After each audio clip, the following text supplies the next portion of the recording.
What's up, y'all? It's your girl Jay Renee with Prison Ride Radio. I hope that you're doing well. This morning we got a brother on the phone that has been here before. His name is Raheem Rahman.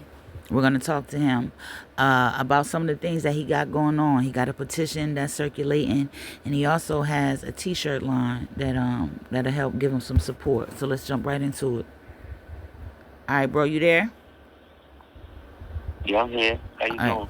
I'm doing well. Thanks for pulling up on us. Even though you've been here Mm, before, let the people that this might be their first time hearing from you, tell them a little bit about yourself and where you from. okay. How y'all doing? My name is Raheem Rahman or Raheem Rahman. I'm also known as the Cage Guerrilla. Um, I'm incarcerated at the time. Incarcerated for 24 years. Um, I'm about, of course, I'm a Muslim man. Alhamdulillah. I'm about, self-reform and prison reform. I got a book to self-published. The name of the book is Guerrilla. The mindset is about trying to fight for three things: my soul, my sanity, and my freedom.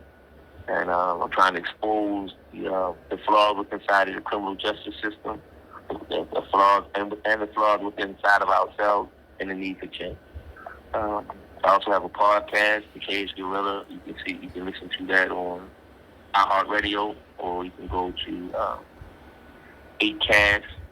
8cast-shows.com and 8castshows.com, and you can listen to the podcast where I expound on the stories that I write in my book, trying to give you some insight of a person who was on this side, who's going through the things. Like, I like to explain it like this: that a lot of guys are going through a lot of things, and I get to, praise be to our Lord, I get to articulate what we are going through in a way that you can understand.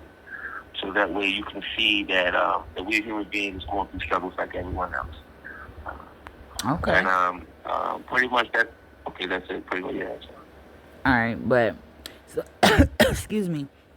So I know that you definitely accomplished a lot. Congratulations on that. But we want to talk about what's going on with you now, right? So what's up? What brings you here, Okay. bro? What's going on? Okay, well, right now, alhamdulillah, I've just started this campaign, um, freeing the cage gorilla. And in this campaign, what I'm trying to do is gain exposure and support concerning my case. Just to give you a quick overview, is that I've been fighting for my issues in court for years now. I have the law on my side. It's clearly that I've been wrong and that I'm innocent in my situation. But the courts aren't giving me any type of justice concerning my case. Recently, I filed a petition in 2022, and in this case, the state's attorney agreed with my issues, yet the judge still denied me justice, denied me a hearing denied my petition without even hearing. And after the judge did this, the state's attorney filed a motion saying that he was wrong in what he done, but he still didn't respond. So I just refiled the petition. It's been filed. I think we checked. It was filed July. I believe I want to say like the 12th of this year. Um, Still, we have no movement. We don't know if no judge has been assigned to it yet or anything like that. I really need to get the people involved out in society. Like as I just said earlier, I've been incarcerated for a long time, so my personal outside support is very limited. I thank for people like you guys, like Jay and they helping me try to get the word out that I can gain public support, so I can show that by the petition I can show that my case is in the interest of the public. And when your case is in the interest of the public, and that forces the courts to acknowledge you with it, because I'm going at it by myself. Right. Um, it sounds crazy that a judge can even do something like that. It seems like it needs to be some type of law in place that forces their hand a bit. But do they have to give a reason as to why they deny, or can they just deny it? Like, how does that work, if you know? Well, yeah, they can just deny it without a hearing. They call that judge's discretion.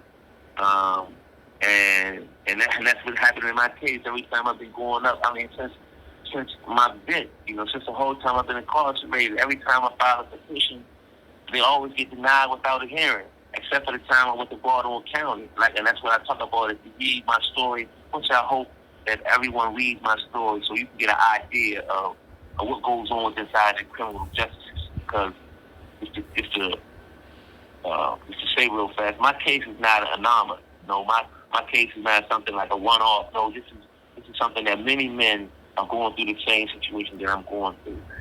But when I went to Baltimore County, the judge said I could look at it as an issue, or I could look at it as if it's not an issue, choose to look at it as if it's not an issue. And he just denied without even addressing it. It's not even saying am I right or am I wrong. And then when you file it to the higher court, most times you will get the response what they call read, considered, and denied, which is still a hearing without a denial without a hearing. Okay, thanks for breaking that down for us. You definitely, for the community support aspect, we do have a petition. I'll make sure that I furnish that. So do you currently have legal representation, or what's that looking like? No legal representation. That's what I need. It's funny you bring that up because the guy, to give you an example, he filed a habeas corpus petition. His time is up, but he's still in prison. And my petition that I filed is called a habeas corpus petition as well. He filed his in July, like I filed mine in July. But he has an attorney. So last week, his attorney called the courts and said, "Hey, I'm so and so. I just filed this petition. What's the deal with this petition?" And they was like, we're sorry. The petition was just sitting on the desk. It hasn't went anywhere." And because that lawyer was able to call and say who she was, actually the woman, who she was able to get that petition in front of a judge, and a judge set a court date. And that's the difference when you deal with a lawyer or what they call pro se. Pro se is when a man files petitions by himself, and most guys incarcerated are pro se litigants. Right. We don't have the money or the means to file cases with attorneys, so we do it ourselves. And no matter you have the law all on your side, no matter how good the petition is, because you're a pro se petition, you just don't get the respect. No matter, you just don't get the respect, and your case will be denied, and most often than not, without a hearing. Yeah, I understand what you mean. So are you looking for a pro bono lawyer, or are you open to different? If I can get a pro bono lawyer, man, that'd be great, But if not, that's why I got the T-shirt campaign going on. I'm trying to raise some funds that way I can obtain my own lawyer. I can at least present the lawyer with some type of money. Say, hey, look, this is what I got right now. Can you work with me? Right. Hopefully they can read my case. Like I said, hopefully they can read my case and see the injustice that's been done towards me, and then with a little bit of money, whatever I can produce, I'm doing this campaign in the T-shirts, and they can be motivated to say, well, I take this now and work on some type of payment plan, and they can represent me. That way I can have some type of legal representation, more type of respect, and more type of interest will be given to my case, and hopefully I can get a court date. Okay. So let's get into it about the T-shirts. Tell us about them. Tell us what, Tell us about the different ones that you have and what they're supposed to symbolize. Okay, well, we got 4 T-shirts out there right now. The first T-shirt that we got is it's a picture that my man drew. Another guy that's in here. I got a lot of pictures actually of paintings too of guys that want to support this cause who gave me their artwork that we can put on T-shirts. So the picture that I got it's a simple picture. We wanted to try to start it off small to see if we can get this thing going. Of a rendition of the Olympics where the people where the 2 men were standing up, their fists raised in protest. And under that picture is a quote which says, "Power conceives nothing without a demand." And that's from Frederick Douglass. And I find that in itself, great that Frederick Douglass said that out of all people.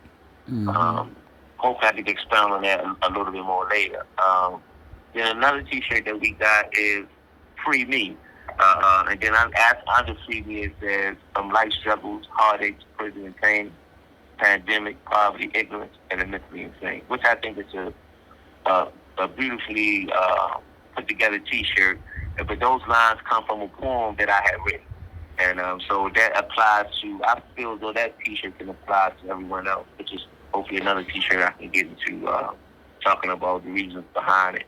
And then the other T-shirt that we had is Think, Believe, and Achieve, which is a part of a motto that I had, Think, Believe, and Achieve, about how a person can attain success is through this formula. And then the last T-shirt is that we just put up is it says "Man Plan and Outlaw Smile," which again is another one that God willing, in a time in the future I can expound on it. But I think I think that saying right there, "Man Plans and Outlaw Smile." I think a lot of us find that out in our life, that we plan things one way and then outlaw smiles like, look at them. So those are the T-shirts that we got. Hopefully someone can find. Hopefully someone likes them. Hopefully you like. Because the reason why we want to do it like this, because I just don't want to say, hey, give me money. And I want to try to give you something for the money that you say, hey, I want to support this cause. I like the things that this man is doing right here, but I want to give you something, for that, or something that hopefully can cause a conversation that they can look at that T-shirt, they can say, hey, where you get this T-shirt from? And Right. you can explain and it helps circulate what's going on with you too, for sure. I definitely can dig it. Yeah, yes, that's the whole thing. All right, we're gonna make sure that we'll post the link up for the shirts as well. So I want to give you an opportunity, bro, to address the platform and our listeners about anything you want to say. The floor is yours. Okay. Again, every time you do this, I don't be planning it right, but I guess in this situation, I want to say this: people need people. I like to say that if the world takes care of the world, as long as people took care of people, and I feel as though that we as people don't take care of people. It's like everything that we need in the world our Lord has allowed the world to provide for us. So the world will take care of the world. It's just that we as people don't take care of people. So that's why so many people are left out.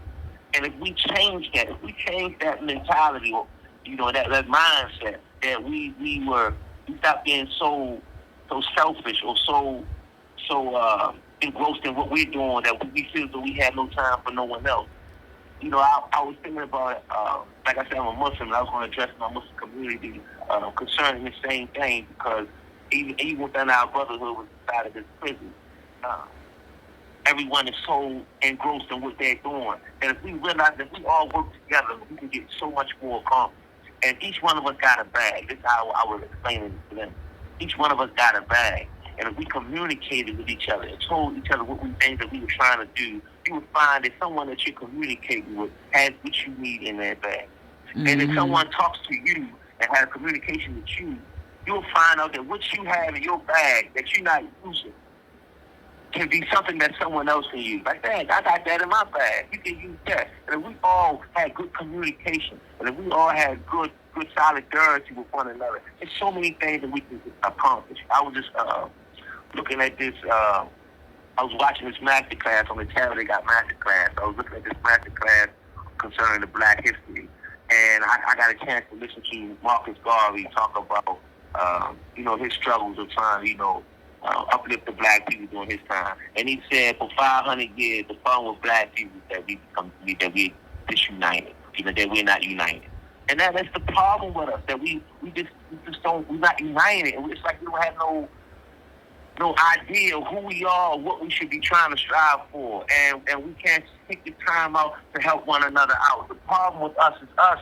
I'm sorry if I got, but it is though. The problem with us is us. And sometimes I get frustrated by it. It's like we like to blame others. We like to look around for the answer, when I'm saying the answer right there in front of us. So, and it bothers me because somebody said to me the other day, I want to say this to you, just to close with this. I asked, we just started a campaign, so I asked, someone to check on. I asked Jay Renee to check how many people we got. She said we got 8 signatures. And I'm saying to myself that when I send this my story to the state's attorney's office, and if when they check it, and they say, okay, he got this campaign going. Let's see how many, and they gonna check the campaign. And they see 8 people have signed this thing. I'm like, oh man, nobody care about this man. We gonna leave him in prison. You know what I'm saying? Like I got 8 people. Like, it's just a sign of petition. I ain't even talking about buying the T-shirt. And then I told her, I said, in a way it makes me feel like, man, like it'll mess with your self-esteem a little bit. Like, you ain't nobody. Well, you ain't got 8 people sign. Nobody care about you. You know what I'm saying? So you gotta fight past that, like you said, what you do, and keep on going for your mission. So that's it. I ain't mean to get emotional go off like that, but I guess that's all I gotta say concerning the matter. That outside of me, within inside of our own selves, inside of our families, within inside our communities, forget me in this regard. If we as the people are taking our time to care about one another and share our lives with other people in a positive way, we can accomplish positive results. And I just want to encourage that. That's all.